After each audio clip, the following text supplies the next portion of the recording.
We decided to do Granny Annie, I think probably the early half of 2019. Terry, one of our members, had been to see a production of it and raved about it, thoroughly enjoyed it. And then when she said it was a Frank Vickery, lots of us were saying, we don't know that one. That's not one we know. That's not one we've seen or heard of. And it does very much seem to be Frank's forgotten play. We read it and immediately fell in love with the bonkers concept that it runs with, and obviously Frank's trademark humour throughout. And this idea, yeah, let's investigate, see if we could make a show of it. This is one of many COVID disasters around the world, where we were 6 weeks away from performance when the initial pandemic hit and restrictions began. So obviously that sort of knocks it on the head. Bike and car, get up. Nice, isn't it? They're lovely, Ted. No, you got the right dressing room. She just hasn't arrived yet. You're kidding, it's 6:30. They're all cutting it fine, if you ask me. In fact, almost immediately things started to reopen, even in the late summer of 2020, before it sort of closed down again. I started getting messages from the company straight away. When are we doing Granny Annie? When are we getting back to Granny Annie? People were really keen to do it. But I was keen to do it at the right time. I didn't want to start something that then got shut down again. And at the time, things were still quite uncertain.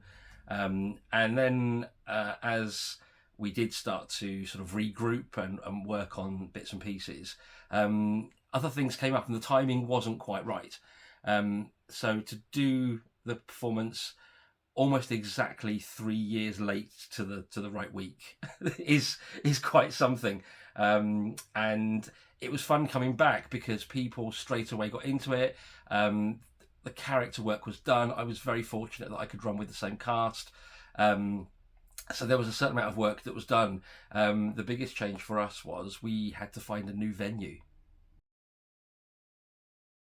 We came across Eastern High in Cardiff, which is a very new building and part of the wider Cardiff and Vale College family. And the auditorium is just gorgeous. We fell in love with it straight away. What can I say about Granny Annie? I don't want to give anything away, obviously, but the basic concept is you are backstage at an amateur production of Annie, where if something can go wrong, it will go wrong. And you don't see what's going wrong on stage. You don't see how that affects the production from that side. What you see is how it affects the cast backstage. I think there's a lot of heart, a lot of humour. It is that very trademark Valley's humour of Frank's. And What are we going to do? This is all we need. Full house on a Saturday night, and our Daddy Warbucks stranded in a hospital somewhere. It's beautiful. It's wonderful. I love it. I can't wait for you to see it. And it's I'll be sad when Granny Annie retires. Colin wanted to have a word with me. Oh, yes. He wanted my advice, but I don't know anything about that sort of thing. Well, what sort of thing? I mean, my dentist was going to have one a couple of years ago, but he chickened out at the last minute. I don't know what you're talking about, love.